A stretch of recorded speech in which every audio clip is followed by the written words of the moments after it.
What's up, my healthy friends? I actually cannot believe that you are here to witness this episode go down today because I'm pretty mind blown about this conversation taking place. This fantastic man here is quite genuinely a personal idol, and unbeknownst to him, has been a mentor for me for a very long time, particularly going through my own journey as a young scientist, working in a cancer hospital and trying to figure things out in a way that made sense to the laws of biology and nature as I understood them, but kind of conflicted with what we were doing in the laboratory. First, though, before I get any deeper, in 2023, it's my mission to coach 500 people to stop the binge eating and savage self-talk cycle so they can lose weight whilst feeling in control and without restriction along the way. And it's funny that my own path and mission have evolved to the point of working with beliefs and the relationship that people have with food, because I can actually attribute the pivot in my own direction and fundamental understanding of health and healing to this man right here. So I want you to meet the incredibly famous and successful, formerly professor of molecular biology, cell biologist, and author of the groundbreaking book, which changed my life, The Biology of Belief. Here with me is Dr. Bruce Lipton, who is the actual person that coined the term epigenetics. He is a former research scientist at Stanford University of Medicine, has taught at the University of Wisconsin School of Medicine and National Institutes of Health. He's one of the original thought leaders in the space of mind-body medicine, and anyone you might follow in this field is likely influenced by Bruce's work. He shares knowledge and insights on the power of consciousness and how our thoughts and beliefs can profoundly impact our health and well-being, and the idea that the body creates disease and cures it based on your own thoughts. Bruce has been at this work for a very long time and has received World Peace Awards in honor of his scientific contribution to world harmony. So join me with a sense of strange space between science and woo-woo with Dr. Bruce Lipton. Welcome to the show. I am so happy to be here with you, Matty. And I've, looked over all your work over the last number of years, and it's so wonderful because your work is really hitting on the whole scientific line of exactly what's going on in our consciousness and how it affects our health and our biology. And it's not the conventional story that almost everyone out there has learned about how genes control life, because that's not true. Yeah. Well, and that's one of the interesting things. When I first became a part of the cancer hospital and I decided I should probably learn about this cancer thing, I literally went to the World Health Organization website, and many of my listeners will have heard this story before, and I went to the cancer page, and even on the World Health Organization website, it said 90 to 95% of cancers are caused by diet, lifestyle, and tobacco, and only 5 to 7% were unlucky. And so I was like, how come everybody that gets diagnosed with cancer feels like they've got genetic bad luck?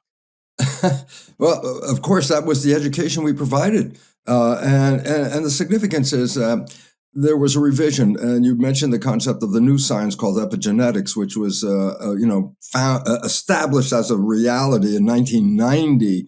But the public hasn't really gotten the information. And one of the main reasons is that the original story that most people have been programmed with is that genes control the character of their lives, that they didn't pick them as far as they know. They can't change the genes if they don't like the character. And more importantly, they were told that genes turn on and off by themselves. I say you put all those facts together and I say, what do you end up with? And it's called the science of genetic determinism, that genes determine the character of your life. And that's why everything was so focused on the genes and what's going on in the world.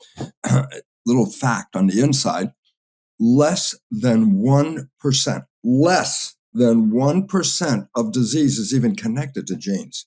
90+% of our health issues are actually, as you mentioned before, and the thing that you bring out the most is based on lifestyle and nutrition and our emotional activity.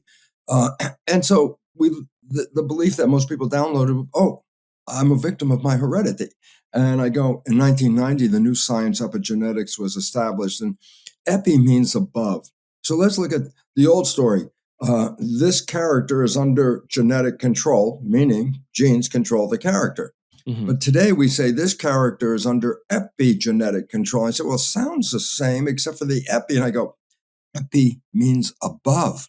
So I say this character is under epigenetic control, or this character is under control epi above the genes, epi. And I say the significance is what's above the genes. I go, consciousness is above the genes. And I go, significance is also the environment is controlling the genes. I go, so why is this relevant? I say, the original story, I'm a victim, genes are turning on and off, doing their own thing. The new story is it's the environment and my perception that is adjusting the genes. I go, well, that's a different game because you can change your environment, you can change your perception. And basically, what it comes down to is a simple fact. Oh, I'm not a victim of my heredity. I am the master of my genetic control. And the problem is it's based on the consciousness, which is based on your belief. And I go, yeah, but if you believe genes control your life, then all of a sudden you have established that I'm a victim because you believe it. And you become a victim because you believe it. And you have to change your belief. And this is why your work is so important, Matty, is to give people a chance to say, what are you thinking? Because that's where it comes down to. Yeah. Well, I mean, thank you. I appreciate you saying that because, your work has been so globally impactful in this space. I'm really curious though, because a lot of the time I talk on a similar level in regards to the idea of genes, because many people say things like cancer's in my family, diabetes is in my family. And what are they saying when they say that? Well, what they're saying is the old story is that, oh, if there's cancer in the family, it must be genetic and I'm part of the family. And therefore, if I receive that gene, then I'm going to get the cancer. You get someone like Angelina Jolie, whose mother died of breast cancer. Her grandmother died of breast cancer. She ends up finding out she has a so-called breast cancer gene. And in the fear of that gene causing cancer, she undergoes a double mastectomy. And then the issue is that nobody said something to her like, do you know that only about 50% of the women that have the gene get cancer? And I say, what you're not paying attention to is how come 50% of the women that have the gene don't get the cancer? Yeah. And nobody wants to talk about that. And the fact is, it's not the gene that causes cancer. Here's a fact for audience out there. You ready? There's not one gene that causes cancer. There's no gene. You have this gene, you automatically are going to get cancer. I say, no, cancer takes more than one gene to get off the ground. Matter of fact, it takes usually anywhere from 6 to 12 different gene changes that are coordinated, not by accident, to manifest a cancer. And then the point about it is this: genes may be correlated with cancer, but they don't cause cancer. And then I said, well, where's the cause coming from? And the basic understanding is this: living in disharmony with yourself and with the environment. And that disharmony manifests. And let me just give this simple fact. And then the answer is like, boom. They looked at the fate of what happened to children that are adopted into families where there's cancer running in the family. And they found that the adopted child will get the same family cancer, except the adopted child came from totally different genetics. And I go, well, then what was the point? It was the developmental programming of the child. It didn't make a difference about the genes. It's the developmental programming. As you mentioned, Matty, over 90% of cancer has no genetic linkage. It just shows up. So basically it says, where the hell's the cancer coming from? And this is why I really, want to acknowledge your work, because you've found there are two primary contributing factors to that cancer. One is the emotional component, and the other is the nutritional component. And as your work has demonstrated, that if we understand this, then we can, actually prevent the nature of the cancer by creating blood that contains great nutrition and great information from the nervous system. And this is a very powerful source. A very important point also has to come up here, because I know that our audience is largely women, and it has a lot to do with weight. And I want to bring up a fact that science has recognized, and that is that look at weight as this, especially in the nature of a woman, that when a woman becomes extra heavy, she becomes less attractive, so to speak, to a mate. And also, extra heavy means thicker wall. I'm, putting a wall between me and the outside world. And it turns out the vast number of obese issues or heavyweight women issues is that they've been abused as children. They Yeah. were abused somewhere after birth and in the first 7 years. And most of them have no conscious memory of it because basically the conscious mind wasn't really working that much during that time period. So their subconscious mind is the one that has the memory of all this stuff. The conscious mind says, I don't have any experience. I don't remember. I go, yeah, but the subconscious mind was what was operating during those 7 years and downloading the experiences. And when the word sub is added to consciousness, it means below consciousness. So you say to somebody, well, you were abused as a child. And they go, no, I don't remember. I go, that's the conscious mind that is trying to say, do I have a visual of it? And I go, no, but the subconscious mind, the one that is underneath consciousness, has the memory of it. So a very important fact is science has recognized that the psychological aspect of this is the nature of being abused, and that if you put on extra weight, it makes you less attractive, less attention gathering, more protection from the outside. And that's really a critical part. Yeah, it's interesting you mentioned that. I had a very similar conversation with Dr. John DeMartini on the podcast Yes, as well, surrounding that topic too. Because yeah, a lot of people are in this constant battle with their weight of fluctuating, where they lose a bit, gain a bit, lose a bit, and that loss leads to that feeling coming up that they're becoming more available and attention gathering to the people around them. But actually, the body fat that they put on was to protect them, so they go back to absolutely. where they were before. That's exactly what it's all about. And then again, the issue is this. Let's get back to epigenetics. Epigenetics mean the environment, and here's part two. The environment, or our perception of the environment, is what controls our genetics, okay? And then I say, oh, so the mind is involved with this. I go, 100%. The mind is the ultimate source of all of this. And, we could just take one step further away for a second, and I can talk about the fact that the most valid science on this planet is called quantum physics.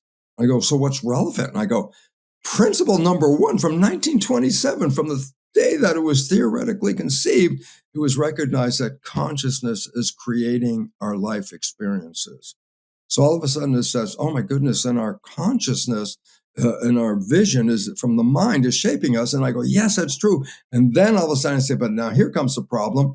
There are two minds that are interdependent. You have the conscious mind, which is connected to your personal identity, your spirituality. That's the latest evolution of the brain, right behind your forehead. And I go, but before that, we have the subconscious mind only, and sub means below consciousness. It controls our behavior without you thinking about it. So, for example, you don't worry about your heartbeat, your body temperature, your metabolism. Well, all that's operating underneath from subconscious control. But subconscious controls habits too. So, for example, if you want to walk across the room, you don't have to say, okay, left foot, right foot, left foot. You don't even have to say feet. You don't even have to think about it. All you have to do is have an intention to walk across the room, and the subconscious mind will control the walking. Well, that's a very positive program in the subconscious mind. But what if you get a negative program in the subconscious mind? I said, it works exactly the same. It works without you even thinking about it. And yet it's underneath it and it's controlling everything. So when we come back to that issue of abuse, it's not that a woman walks out and say, I've been abused and I'm going to put this weight on. I mean, that has nothing to do with the conscious mind. This is Mhm. below consciousness. So like a thermostat, there's a weight setting. I say, where's this weight setting? I said, it's not in the conscious mind.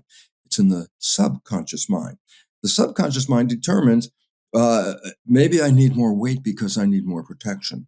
And I go, great. And I said, is the conscious mind aware of this? I said, nope, has nothing to do with it. Just as much as you don't know the walking aspect of all the nerves and muscles, thousands of actions going on, you're not there. And I go, so what's the point? I say, well, if you've been abused, let's say, then the subconscious mind is involved with your protection. And the belief system is that if I get overly, overweight, I will attract less attention and I will be safer. I'm saying this is not conscious mind. This is so far below conscious mind, you had nothing to do with it. And I said, but here comes the problem. But it's the conscious mind that says, I want to lose weight. And I go, that's great. And the subconscious mind is saying, no, you need this weight. And I say, now you have a conflict. And now here comes the big issue. This is the whole thing comes right down to this, Matty. And that is simply this. How much is the conscious mind in control? and how much is the subconscious mind in control. The numbers are not helpful in this regard, that the conscious mind controls your behavior, your biology, everything, only about 5% of the day. I go, well, what does that mean? I said, well, the rest of your behavior is controlled by the programs in the subconscious mind that you're not even aware of, subconscious, 95% of the day. So if the program in the subconscious mind is, I need elevated weight for protection, and that's working 95% of the day. And I say, then how effective is the conscious mind 5% of the day saying, I don't want it? I go, it's a no-brainer. It's going to be difficult. You can, as you mentioned, you can work real hard. Keep that conscious mind up in the front, real hard. I'm going to lose this weight. I'm going to lose this weight. You lose the weight. And guess what? The moment your conscious mind says, okay, I'm okay, the subconscious mind kicks back in and the weight will come right back up again. Yeah, willpower is hard to maintain. Yeah, if you want to change the weight, it's not changing the conscious mind. It's really first changing the subconscious mind. But this is where your work comes in, and you talk about the fact that the emotional component, subconscious mind, is where we really need to start, and then follow it up with the nutrition, because the mind will determine which nutrient. You could eat all the healthiest food in the world, but if the mind is not prepared to make a healthy body, it won't absorb those nutrients. Let's correct a simple fact that people need to really get. When you eat something, it's not in your body. It's going through your body, but it's not in your body. I said, what do you mean? I say, well, if you cut out the digestive tract and you stretch it out, intestine, esophagus, the whole thing, it's a pipe. You put the food in the mouth side, it goes down the digestive tract. It's inside a pipe, and it comes out the anus at the other end. I go, so what? And I say, well, if anything's in the pipe, it's not in the body. It's going through the body. I say, but the point is, in the small intestine is where the consciousness or subconsciousness at this point is going to decide what in that digestive tract do we need. And if you eat all the healthiest food, but you got a picture of not being healthy, then that healthy food just go from one end out the other end. I go, why? Because the healthy food wasn't needed by the consciousness to create an unhealthy body. And you will pull out of that intestine the stuff you need to make the picture of yourself. If you find yourself, if you have a picture of I'm a healthy and I am a strong and vibrant person, you're not going to pull out toxic material from the food. And I say, but if I have a picture of, oh man, it's like I need protection. I feel very unsafe, and I could get protection by, building up some, extra weight. Then the body says, oh, here, this stuff, pull it out of the intestine. This will give you extra weight. And then you're trying to lose weight. And guess what? You do all the right food, goes from one end through the other end. But anything else that's coming in there that will add to the weight, the body will go, yeah, let's take that. And all of a sudden, now you selected from your nutrition the elements to create the body image that the subconscious holds, not the conscious mind. So to me, this is why I want to emphasize to your audience right now that your insights on the nature, first, let's deal with the emotional component. Because I don't care if you eat the healthiest food in the world, if the emotional component's off, you're not going to get any of that elements of the good stuff coming through that intestine. Okay? So yeah, I'm 100% behind you on this, Matty. Yeah, well, that's when you say that, that makes me think of when you get marathon runners that are in a situation where they get a disease, or you hear somebody say, "Oh, even this person got cancer, or this person got diabetes," and they're really, really healthy. And I think that's solid evidence for the fact that there's those subconscious programs are playing underneath the nutrition. Right, and it's not in the consciousness of the athlete or anything in their conscious mind. I'm doing healthy. I'm the guy that's, I have muscles, I'm great and all that. And I go, yeah, but underneath that consciousness is the more powerful program that whatever happened in especially the first 7 years of life, whatever happened during that time period is shaping the character of the rest of your life. The idea that your first 7 years are programming the rest of your life, this is not new. I mean, new scientifically. Yeah. Scientifically, I can tell you it's new because we understand the mechanism. But for 400 years, the Jesuits, the Catholic group, have told their followers, give me a child till age 7 and I will show you the man. And people, they go, oh, that's nice, that's nice. I said, you didn't understand what the hell they were saying. I said, what were they saying? They were saying, give me the child to age 7 means give me the chance to program that first 7 years, and I will tell you the fate of the rest of the life of that person. First, give me the first 7 years, I'll show you the fate of the man. And I go, they've been telling people for 400 years. They knew what science now knows, that first 7 years is programming. And those programs manifest 95% of the rest of your life.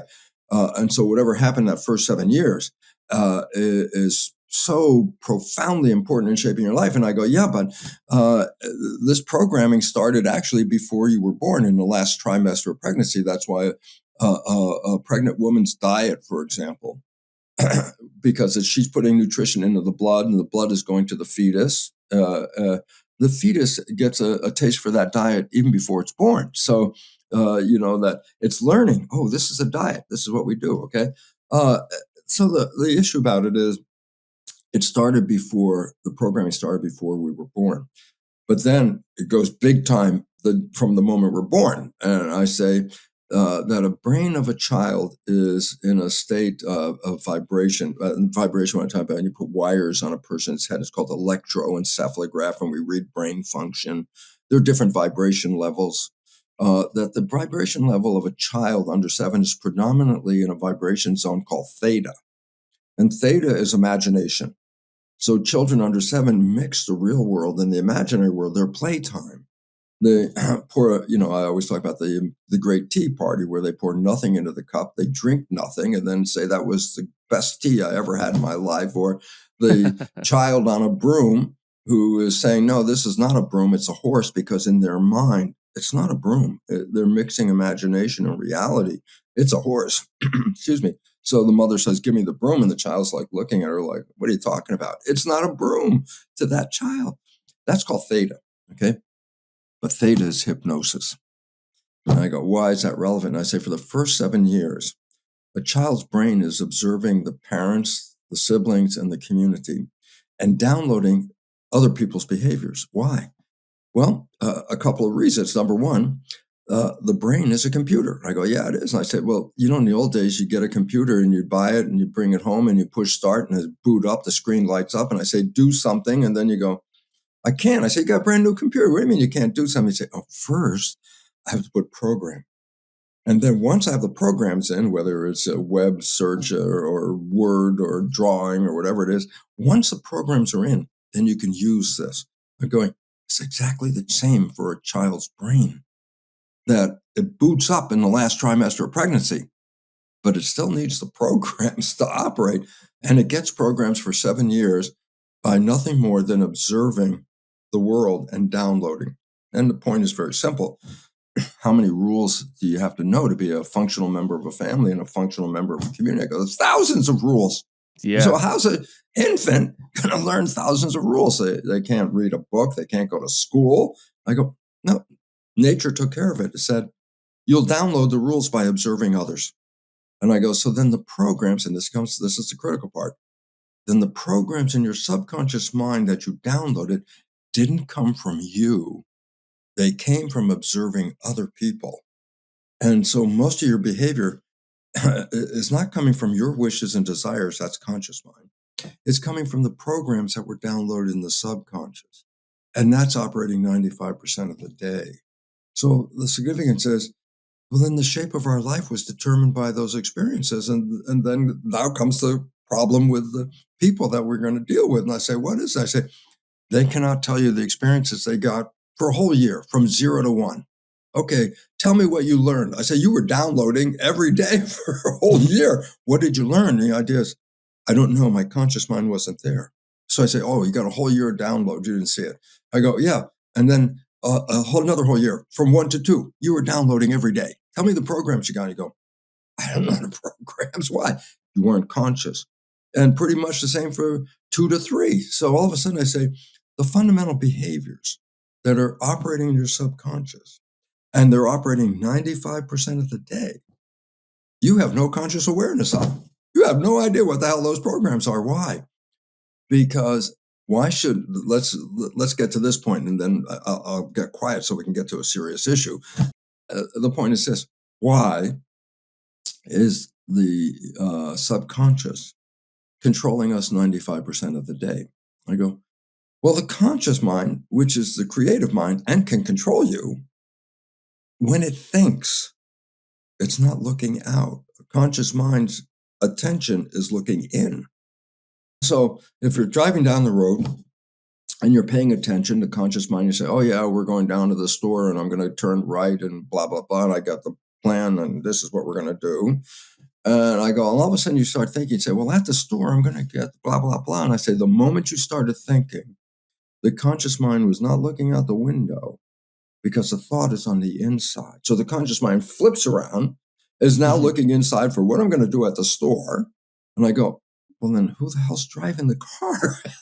And I go, the subconscious mind can drive better than you. It's 1,000,000 times more powerful than your conscious mind, and it knows how to drive. So when you are thinking, the subconscious mind is autopilot. And I go, and that's why the number is 595, because 95% of the day is the amount of conventional thinking time that a person is using, thinking about the past, the future, the present, what I'm going to do, all that, blah, blah, blah. And I said, yeah, but when you're thinking, then the subconscious mind has taken over the program. It knows how to walk, it knows how to talk, it knows how to drive the car, it knows your job, because those are habits. That's what the subconscious mind is. So I'm going, oh, wait a minute then. Then the idea is I'm only controlling my life with my wishes and desires, conscious mind, 5% of the day.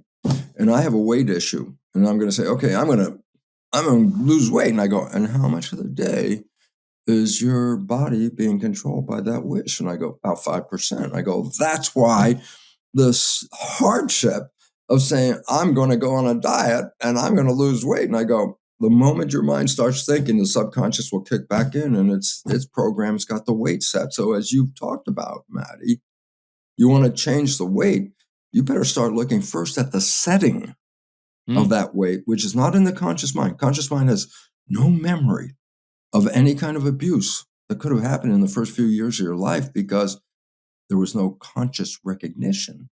And so you said, well, no, I wasn't abused. No, not in your conscious mind. You have no story of it. The subconscious mind has an exact memory of everything from before you were born onwards at that point. And that's why you got to deal with it. And I think this is why in therapy we hear people that, when they're directed into that subconscious mind, they have these recollection events where they like, whoa, I have these flashbacks to this trauma happening when I was much younger. But usually it takes a guided experiential journey into your own subconscious mind to tap into that memory. Well, that's the big issue, is because it's not available to the conscious mind until you actually have to let go of the conscious mind, let the program bring it up for you. That's the effort you have to do, is say, okay, I'm going to let go. Give me the program.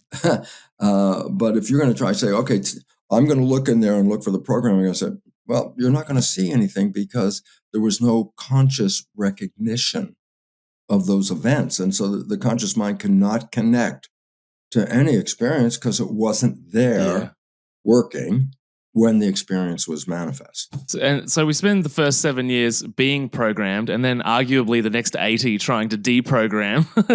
It's like we're in this sort of conundrum. But many people stay just stuck as who they are. And I remember myself as a younger man just sort of being like, this is who I am. I'm just this person, and everybody's got to deal with it. At what point does the beliefs, the ideas, like how does that translate into being actually affecting the brain and the blood on a tangible, measurable level? Well, there are two ways to do it. And I say, why is it playing? The first question is, why is it playing 95% of the day? And the answer is because I'm thinking 95% of the day. So I say, the movie The Matrix? It's interesting because people say, oh, it's in science fiction. I go, no, you know what? The Matrix is a documentary. And I said, what do you mean? I said, well, what's the premise? The premise is we've been programmed. I go, well, that's not a fiction. That's a reality. And then in the movie, there's this option where you can take a blue pill or a red pill. And the blue pill says you take it, you wake up, and you play the program just as you've always done. But they say if you take the red pill, you get out of the program. I said, wow, that would be great. What would happen And now all of a sudden, guess what? Science has recognized the most important fact. When we fall in love, when we first fall in love, it got hit like boom, the thunderbolt. I'm in love. The mind stops thinking and the mind stays in the present moment. I mean, there's a logical reason is you've been looking for this person your whole life. They're in front of you. This is not time to think and go somewhere else. It's time to stay in the moment. So it turns out science has recognized when people fall in love like that, they stop thinking and they stay present. I go, so what does that mean? I say, they're not defaulting to the subconscious mind. I say, so what does that mean? I say, well, then they're not playing the program. I say, then what's the consequence of not playing the program? I say, a blah, blah, blah, blah life in 24 hours can become heaven on earth. As soon as they stop playing the programs, they now have what we call the honeymoon. And everything was so beautiful. It's so lovely. And I go, why? Because two people, both are not playing programs, but they're both playing wishes and desires. And that's manifest. But then comes a problem. I say, then what's that? And I said, well, the honeymoon ceased to disappear. And I go, why? And I go, because sooner or later, you weren't thinking, you were staying mindful, living in the moment, okay? But you have jobs, you have responsibilities, you have things you have to do, you start thinking. And I said, well, so what happens you start thinking? I say, oh, then you automatically switch to the program. I go, and what's the issue with that? And I say, most of those programs are negative. And I go, so why is this relevant? When two people come together and they have the honeymoon, neither of them are playing the programs anymore. They're playing who they want to be. They're playing their wishes. They're playing their desires. But as the thinking starts to come back in, those negative programs start to come up from the bottom and start manifesting. And then two people who never experienced those programs before start to realize, well, what kind of behavior is that? Who are you? Where did that come from? Not recognizing the one that is now thinking doesn't even know they're playing the program, because if they're thinking, the program is automatic and they don't see it. But their partner sees it. And that's when all of a sudden arguments start in a relationship. Like, what kind of behavior is that? And the person who just said something goes, what are you talking about? Why? Because they didn't even see it. So the story of the red pill is a very important story, because what you're trying to do, Matty, is get people onto that red pill long enough to say, look, well, I'm not in this program right now. I have options. I'm 100% of the time coming from my conscious creative mind. Now, if I stay at that high level for a while, I have an opportunity to say, wait, I want to change behavior. Now the conscious mind is not thinking and going back and hiding. It's up front and it says, what do I do? And that's where your work starts to jump into that part, Matty, where you start to say, okay, let's get into the story of the emotions behind this issue. Yeah, and it's interesting too, because I guess going to the love example, it's like you fall into this space where you're not defaulting to the subconscious mind. What falls away? Like, because obviously people, that it becomes either the love becomes normal, or the relationship becomes normal, or they become scared because they are so unfamiliar with who they are in this space that they're like, I'm so uncertain who I am with these belief systems and these behaviors. I need to go back to who I was before. Well, unfortunately, that's a true part, because again, the amount of time and the subconscious part versus the conscious part. If I'm talking computer story, the processing power of the subconscious is 1,000,000 times more powerful than the processing of the small part in the front called the conscious mind. So right away, mathematically, you got an issue. You got the wishes and desires with a small little processor, and the programs with 1,000,000 times more powerful, and then add the time element. Yeah, I'm only using the small little processor 5% of the time, and 95% of the time I'm using the 1,000,000 times more powerful processor. I say, mathematically, this is mind-boggling, because the mind is like, well, I'm trying to control this, and while you're thinking of controlling it, the control is now turned over to the subconscious. So while you're even thinking, I'm going to control this, I go, that's a thought, okay? That's inside. But the moment that thought is on the inside, whatever behavior is going to be expressed is coming from the subconscious. So you're thinking good thoughts of how I'm going to take care of myself. And in the meantime, while you're having those thoughts, you're terrorizing yourself with the subconscious program. At about a ratio of 1,000,000 to 1. Yes. That's why mathematically it's a difficult thing to do. But if you understand it, then you have an opportunity. Knowledge is power. Knowledge of self is self-empowerment. And this is what, together you and I are trying to do. I do it at one level, you do it at another on a more personal level, which is you put your hands on the problem. I'm distant from the problem. I'm talking about the problem and you got your hands on the problem. So we have a little different, but we're both working with the same issue. And the point about it is this. You want to lose weight? It's not a setting in your conscious creative mind that has that. It's in the subconscious. And all of a sudden I say, then I have to do something. I go, yes, you have to change this belief system. I'm not sure exactly which of the processes that you're using, Matty, but there are a number of ways of changing those programs that you have. I'm curious to know your thoughts on this because along this journey of sort of, coming out of my very small box as a molecular biologist or a scientist in Western science and learning, about Ayurveda and traditional Chinese medicine and Aboriginal medicine and all of these different things, slowly along that journey, obviously my mind is opening up and my belief systems are changing. And, I grew up with my mum as a nurse.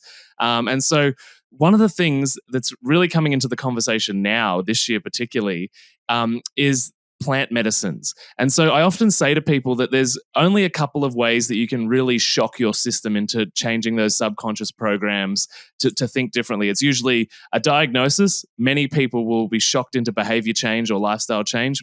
That's a shock. Yeah, that is a way. But now, as you just mentioned, there's a problem with that, and that is one person's shock is not another person's shock, and therefore it doesn't always work, and you can't apply it on a universal level.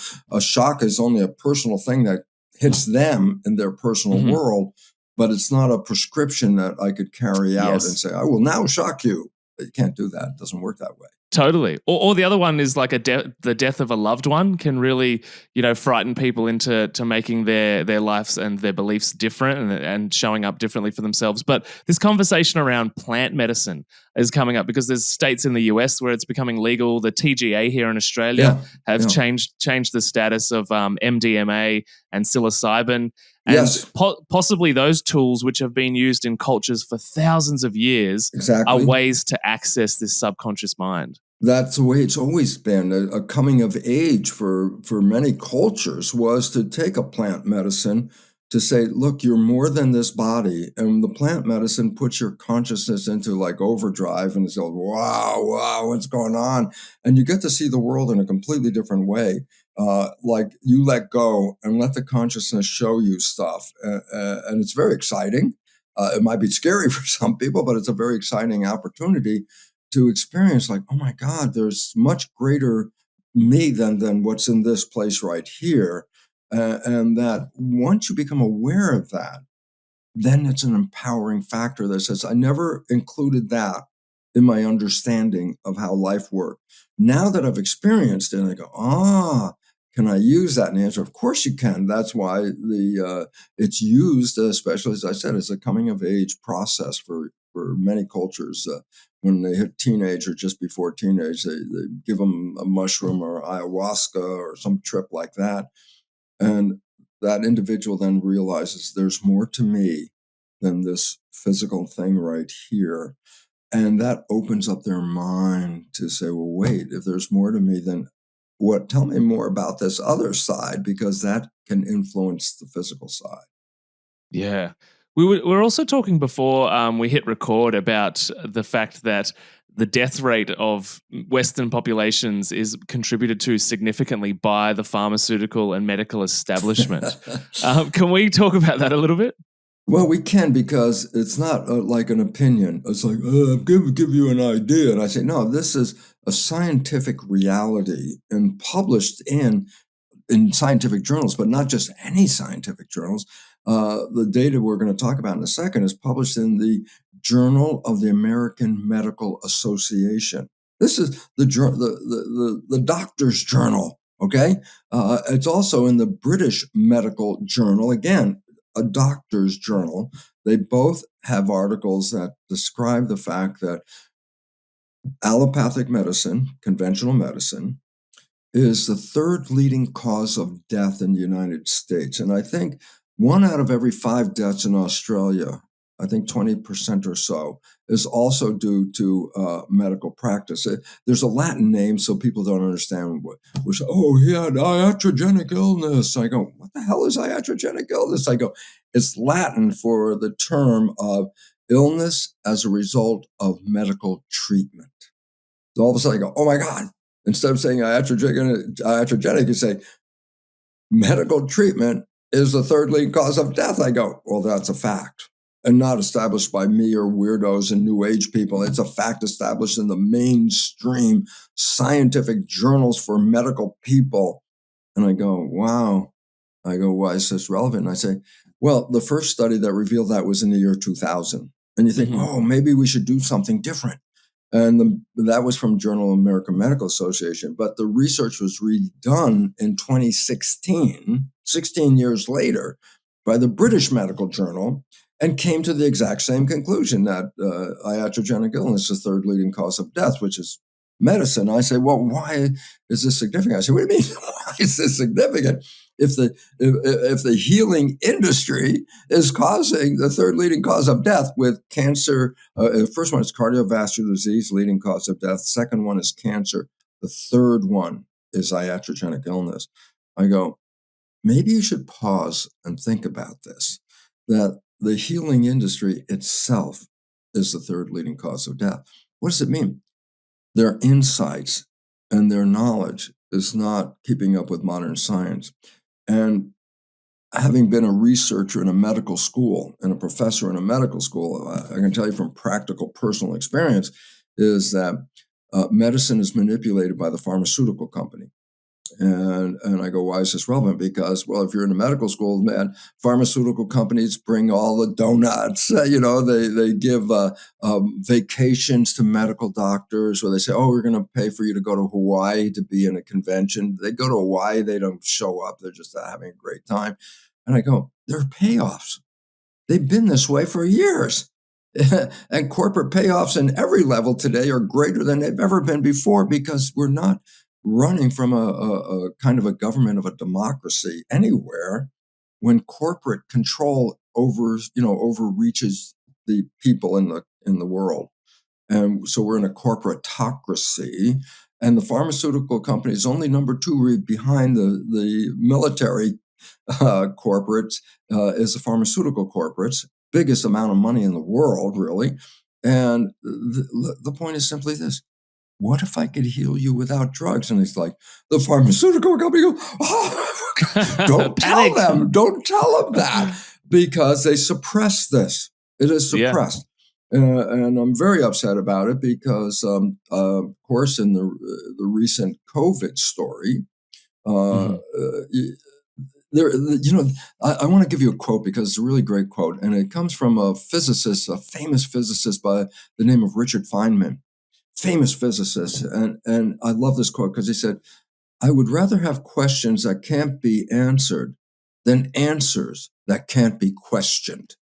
And I go, brilliant. This is exactly what the latter COVID story was. Anybody who challenged the COVID official source was then marginalized. I mean, even a couple of my programs were censored because I questioned it. And I say, well, screw it anyway, because the reality is that right now we understand from the consequence of the side effects that have shown up over time that it was really, this is a disaster process. Well, I was deplatformed from Instagram, so I'm with you in that space.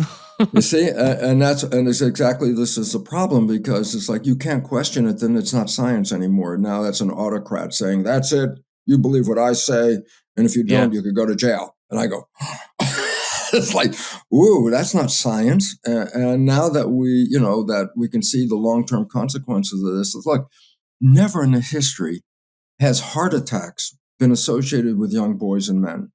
Yeah. The idea that young men, the athletes, are having heart attacks is like, where the hell did that come from? And the answer was COVID vaccine.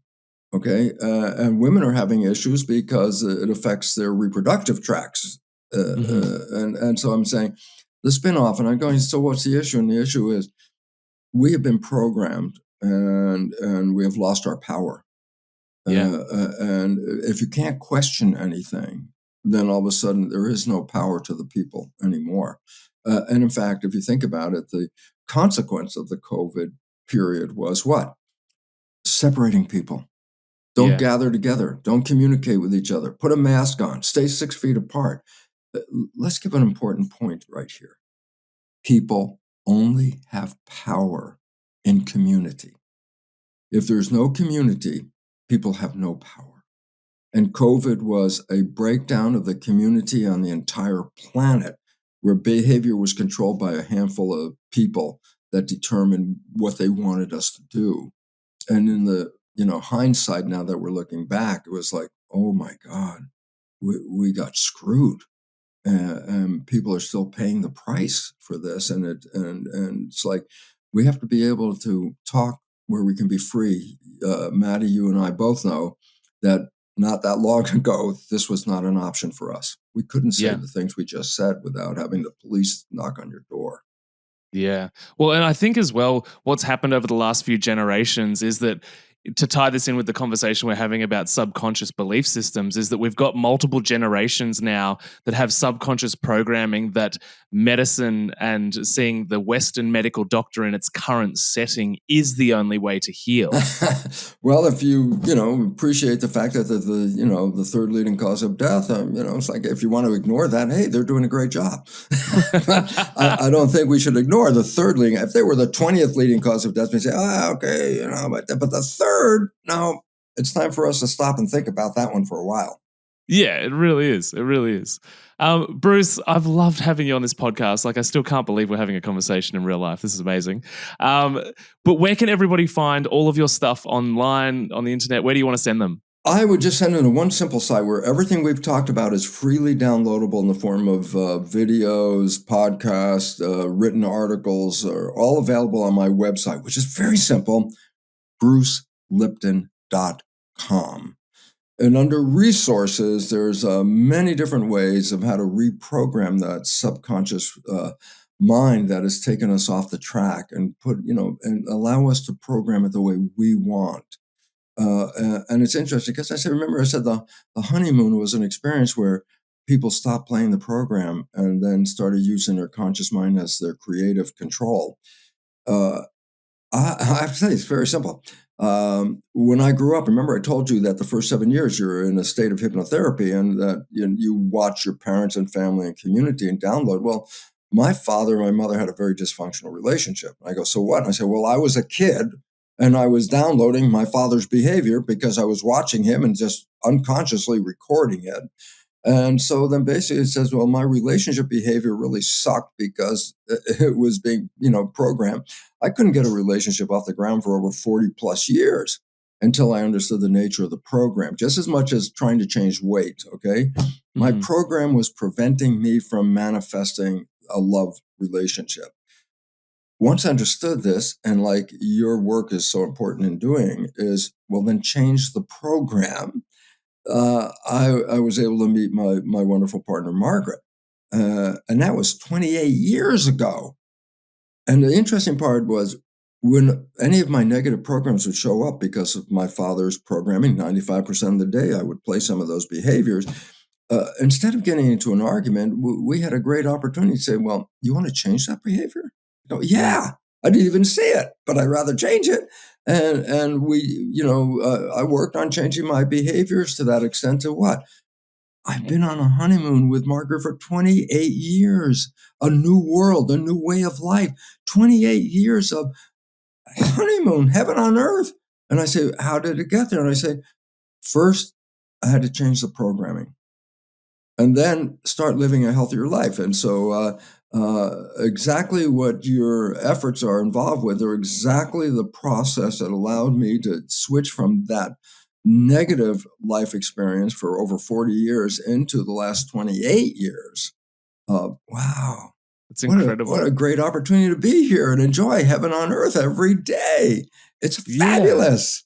Yeah. And I know this is your effort. And I know that the people in your audience, if they understand what you're trying to do, then all of a sudden it makes it a lot easier to do what you're doing. And I hope that somewhere in our conversation, we had an opportunity to explain how your work becomes so important and so functional in changing the belief system and then creating an opportunity to somebody have conscious control over their life rather than being controlled by subconscious programs, which obviously are not very positive for most people.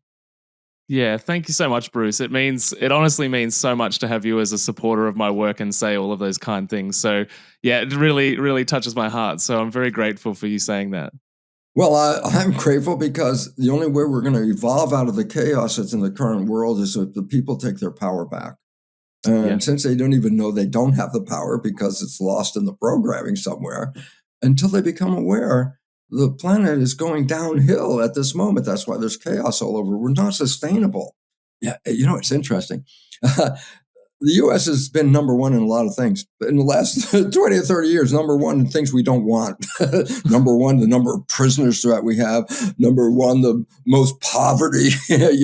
Number one, the greatest separation of wealth into a small. I said, these are sucky number ones. Yeah. Guess what? Australia wins on one of those. And I go, what is it? They looked at how many planets would it take to sustain different populations in the U.S., Australia, Great Britain, here, Canada, whatever. And I always think, oh, the U.S., yeah, we probably use almost all the materials of the planet to keep ourselves going. Number one use. It turns out, oh no, Australia is number one. It requires 5.5 planets to provide the resources for the culture in Australia. It only provides, wow. The U.S. is only 5 planets. Australia wins. Thank goodness the first time U.S. didn't win a crap thing like that. Well, and the obvious fact that Australian population is 10 times smaller. Well, this is the issue. But let's get to the conclusion. Each different culture has a different requirement of the planet to sustain themselves. The only culture that lives within the planetary resources is India. It only requires like 3/4 of a planet to support them. Every other country is from 1 to 5.5 planets. Wow. And I say, but this is why we're facing an upheaval at this moment, because we cannot sustain a civilization. And I say collectively, not just Australia, but all of the countries together, how to sustain all the countries today, just the way they are just today, requires 1.6 planets. I go, okay, there's a problem. We don't have a 0.6 extra planet. And this is why the chaos that we're seeing around today, we're not sustainable. Culture is not sustainable. It's not. We have to change our behavior. We have to learn to live in a different way. And so those elements that are helping us change our behavior become the future direction of what we need to survive. And that's, again, hey, I'm here with you, Matty, because I see you as one of those elements that is helpful to, look, we have to change the behavior, folks. We have to get into a different way of life. And I really want to support you in that, Matty. Thank you. Thank you. I feel the same about you. You're a leader in this space that I've been following since the beginning of my scientific career. So thank you for being a beacon of hope. That there is a positive side. Yes. Yes, there is. There is. So, I'd love to see you continue and all the people on this audience recognize what you're doing is not an accident or coincidence. What you're doing is the current understanding of how can we get our power back and take back control of our lives. So I appreciate it very much. Yeah. And if you listening have enjoyed this episode, please share it with a friend, share it on social media. Bruce and I are on different social media platforms that we haven't been deplatformed from. So give us a tag and I'll put Bruce's website down below as well. Bruce, I guess to wrap up the episode, what is one piece of health information of all of the wisdom that you have that you wish more people knew about? I'll tell you what it is, because when I first understood the nature of spirituality, which I didn't believe as a scientist, because we don't do that in science. We don't even mention consciousness and spirit. That's like forbidden words in the scientific community. Well, it's coming to the forefront right now. But when I recognized the existence of a spiritual energy, quantum physics is involved here, I recognized, oh my goodness, I exist as a spiritual entity, but I also exist as a physical entity. And my consciousness, when I first saw this, the idea is, oh my God, I am spiritual. It wasn't like devotion. I went to church every day and became spiritual. I understood the molecular mechanism of identity coming into the cells, and recognize that we are a broadcast plane through this body. And so what was the big deal? And here was the big deal. In this awareness, I said, oh my God, I'm a spiritual entity and a body. I asked myself, scientific question, why have both? Why not just be the spirit? And I joke because I said, that's when I found out I had Jewish comedian cells.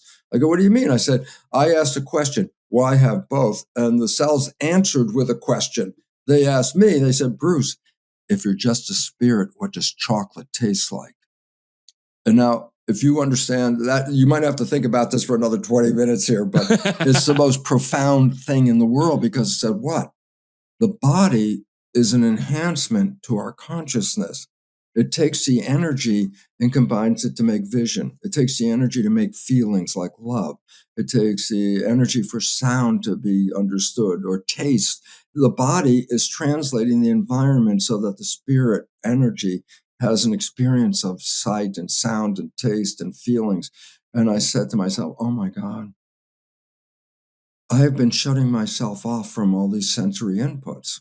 Especially guys. It's an unfortunate part, because the programming of boys is different than the programming of girls in this regard. Girls are allowed to be emotional. Nobody says, oh, that's just part of being the girl. Boys, you can't be emotional. Nope. Yeah, be you strong. Can't be sensitive. And I go, why can't we be sensitive? And the answer is, because you make a crappy soldier. If you're sensitive, you're not going to shoot somebody. But if we program you to not be sensitive, then we can put a military uniform on you and you could go out and kill people. I go, and so is it just men are not sensitive? I go, no, men were programmed not to be sensitive. And I go, and this is why women have a problem, because their program allows them to be sensitive. And men are insensitive louts. I go, what does that represent? I said, programming.